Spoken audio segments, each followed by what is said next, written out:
Hello, so it's Dave, and an amazing thing happened today. My scissor lift arrived for the car, which is, what day is it? Tuesday, and it's meant to arrive on Thursday, so that's great. I can start to unbox it. And I thought, you know what? You see these unboxing videos that are so popular on YouTube? I'm going to do an unboxing video of this scissor lift for the car, and all the bits and pieces about putting it together and getting it under the car and the trials and tribulations that I'm almost certainly going to go through. Now, I'm going to do this across several days, so this is part one. I have a box. This is one of 3 boxes that have been delivered. The box had another some hydraulic oil attached to it, container should I say. That was attached to the side. I've just literally cut that off. So I'm going to undo this. I assume within here is going to be the hydraulic pumps and all the cabling needed, and I think the other 2 boxes are going to be basically the actual scissor lift themselves, I guess. So let's undo this. No warnings on it about not using a Stanley knife or cutting into anything. Oh, is that going to come off? Oh, so I could have just lifted that off. Oh well, there you go. Okay, so we've got a load of bits here. Okay, that's the blocks I assume you put on the lift to actually bring the car up. Cool, they're pretty sturdy blocks. I don't know if I've got any different sizes, or whether I'm just stuck with those at the moment, but I know you can buy different sizes, can't you, for the lifts, so that's excellent. What else do we have here? A hose of some description. Okay. Put that towards, oh, it looks like I've got 2 of those. We'll open those in a minute, but they look like they're similar. They are just hoses, hydraulic hoses. I expect these are the 2 hoses that go to either side from the pump. Right, this is all one thing, so let's get the old knife on this. Excellent. Straightforward enough. Ow! Drop the knife on my leg. Not a good thing to do. Ooh. Okay. Up and done. Okay, up and done. Excellent. Okay, yeah, I bought the 240 amp 220 volt version. You can get this in a 12 volt version to plug into a car battery, but I opted for the one that is going to be hardwired, as they say, into the wall. Just felt that was going to be easier and potentially a better option. So it looks like what's an emergency, oh my god, it's all blown up kind of button. Doesn't actually do anything, so maybe that's not what that is. 2 hydraulic outputs by the look of it. Okay, seems fairly straightforward. What's this? Aha! Instruction manual. So these are the guys I bought it from, equipmentforgarages.co.uk, and they do a couple of variations. This is the 2.5 ton version. They do a 3.5 ton version as well, and they do both in a 12 volt and a 240 volt. So this is the 2.5 ton, 220 volt version. Instruction manual. Okay, that seems fairly straightforward. I will lift that out and put it in place, and I think I'll just go and have a look at the other boxes. Okay, so here's the other section. We've got 2 boxes which I'd imagine are each side of the scissor lift for each side of the car. It's quite important. One of the reasons I bought this one is the weight of it. It's 117 kilos here for the 3 boxes. Well, the other bit must weigh, I don't know, 20-30 kilos, which means each one of these is, you know, I don't know, 40-50 kilo each, which is, you know, manageable for one person. You can move these around and slide them around. Lots of other kits are a lot heavier, and you just can't move them on your own. They literally need a lift to do anything with them. So let's have a look in here, shall we? Let's get these off.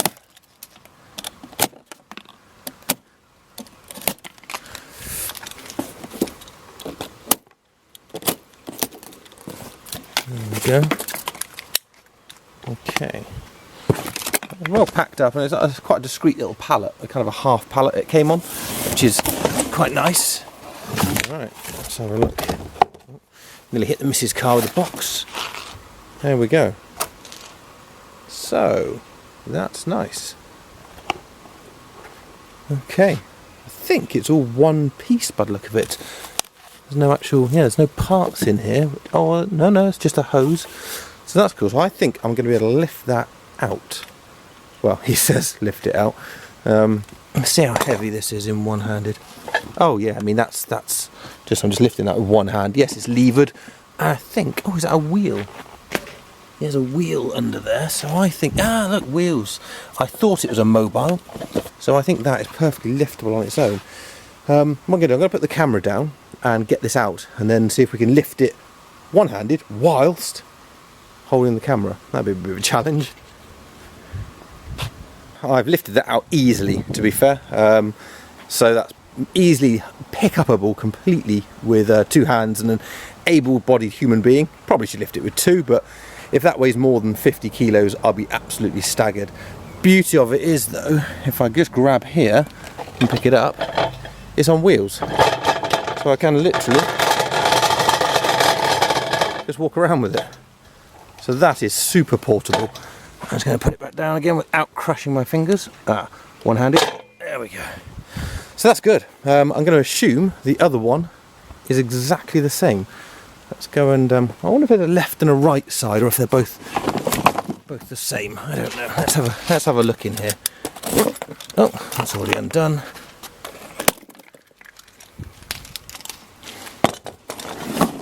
Okay. Open that. More rubbish. Yeah, looks exactly the same. So I wonder if there's a left. Yeah, they are opposite sides. So this brace here, which I'd imagine is the interlock kind of safety thing, I don't know for certain yet, that is on the opposite side. So they do have a left and a right, and I'll need to pay attention to that when I put them in the garage. Awesome. Alright, quite interesting if I come back in here. Hey Gizmo. I bought the 220 volt version, and it's going to live there right next to a car battery which does my winch. So I'm like, I should have really bought the 12 volt version. Brilliant, because I don't actually have 240 volts there. The 240 is all the way over there, or all the way over the other side of the garage. Yeah, not my wisest moment. I might put it the other side here, and then it's going to be a bit closer, run an extension cable. It's not going to be used that often because you only need it to lift and lower the car. I don't think it needs to be on permanently. Once it's lifted, I think that's it. I was a bit of a twit. This is not an emergency stop button. It's a reservoir. Brilliant. So yeah, don't be fooled, that's not a button.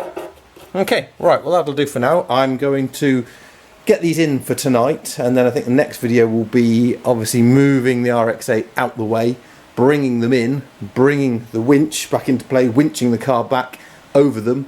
I guess I could bring them in and actually just slide them under the sides. Yeah, I've got enough room, haven't I? Yeah, I think I'm going to do that. I'm not going to move the RX-8.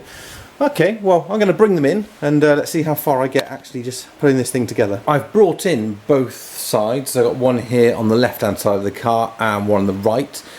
You'll notice they're upside down because it says in the instructions to plumb them in, which I've got them both plumbed in to the hydraulic unit here. It says to plumb them both in, tighten these up, which was just a 19mm spanner, so they're tightened. And the other side there, the hydraulic lines attach with kind of a quick release coupler, which is quite cool. And then it says to turn them upside down so that you can run it 2 or 3 times. And then I'll be honest, the instructions are a bit vague, and it says, and then release the exhaust gas. It's kind of a poor Chinese translation. I think, I don't know, there's a valve on the end of each thing here to release air, because I guess that's what it means. There's going to be air caught in the system. There's also a release valve here. That looks more to me to be like an overpressure for the system, I would imagine. If it's trying to pump and it can't, that's going to pop. So I'm going for the ones on the pistons. I guess if I undo them very gently and see what happens. So I just need to put 4 litres of oil in now. The lid has markings on it for upper and lower limit. So I've got 5 litres, need to get 4 litres of that in here. I've got it powered in, just plugged into an extension there for the moment. And then I guess we'll give it a run and we'll see what happens. So I'm just going to fill this up and we'll go from there. So I filled it up with oil, and I guess we need to try it. I'm going to do this live, not tried it yet. Let's see what happens.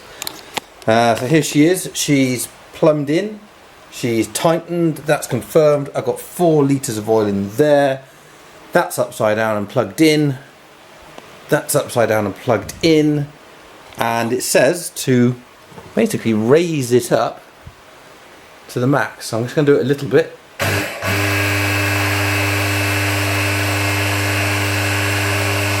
Okay, there we go, it's moving. Right, let's just see what the other side's doing. Check there's no leaks anywhere. Okay, so this side has come up as well. Got no leaks. That little thing's not leaking there. Bit disconcerting how it made the lights flicker. Obviously drew a lot of current to begin with. Okay, that's all good. So it says to pump it all the way up. It says tripping over stuff. So here we go.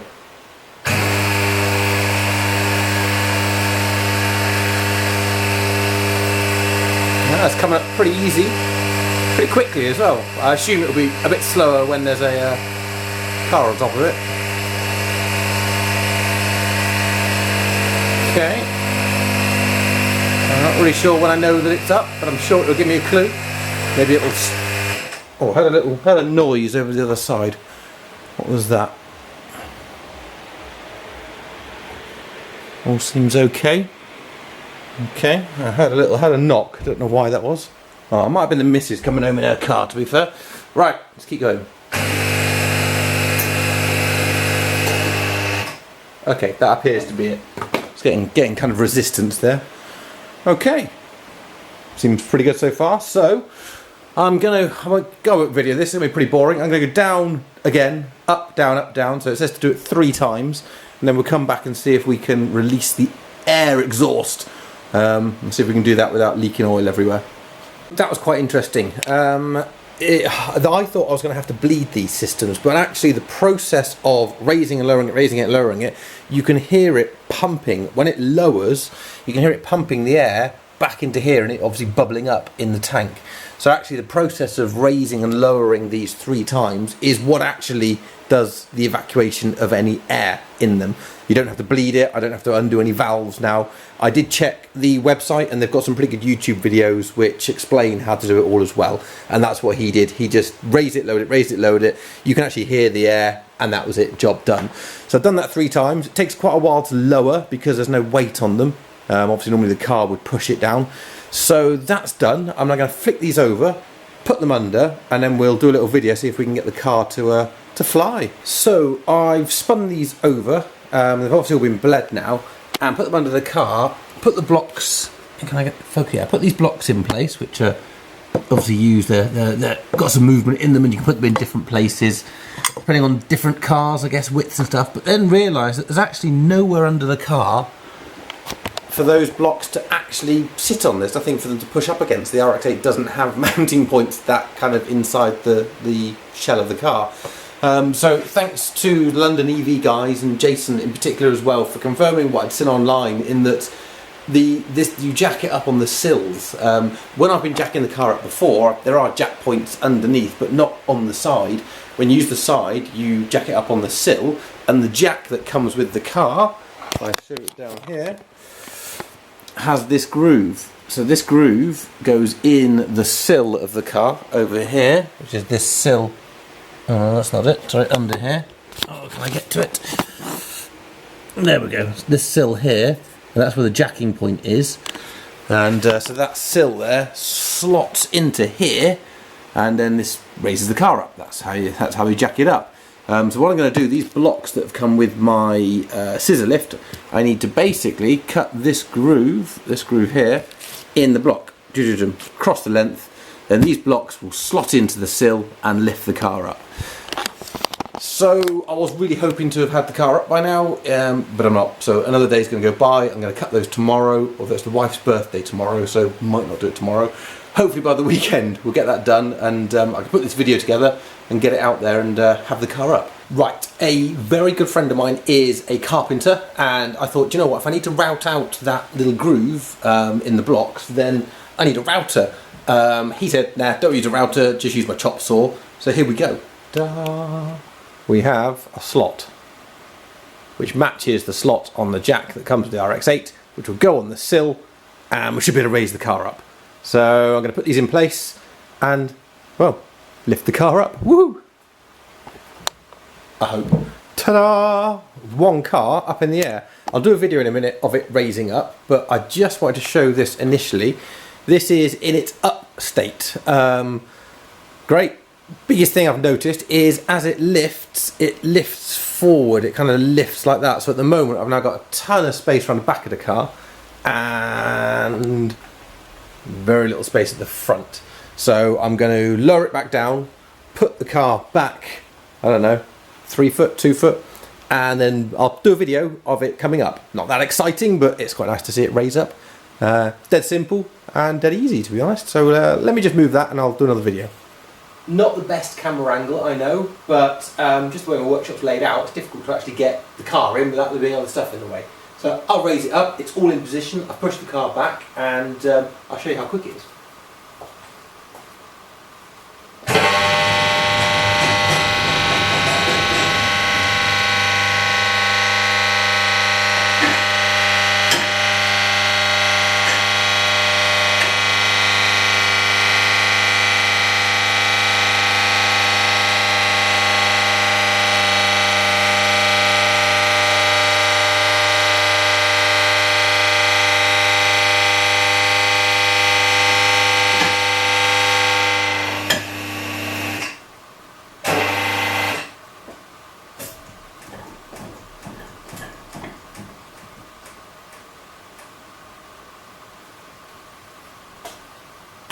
Slightly unnerving there, it kind of twisted at the end. I think they weren't coming up quite at the same time. But you kind of go up and then you lower it down slightly so it catches on these safety beams. So they're kind of actually taking the weight now, not the hydraulics. I'm going to just double check on all the literature that I don't need to do anything else.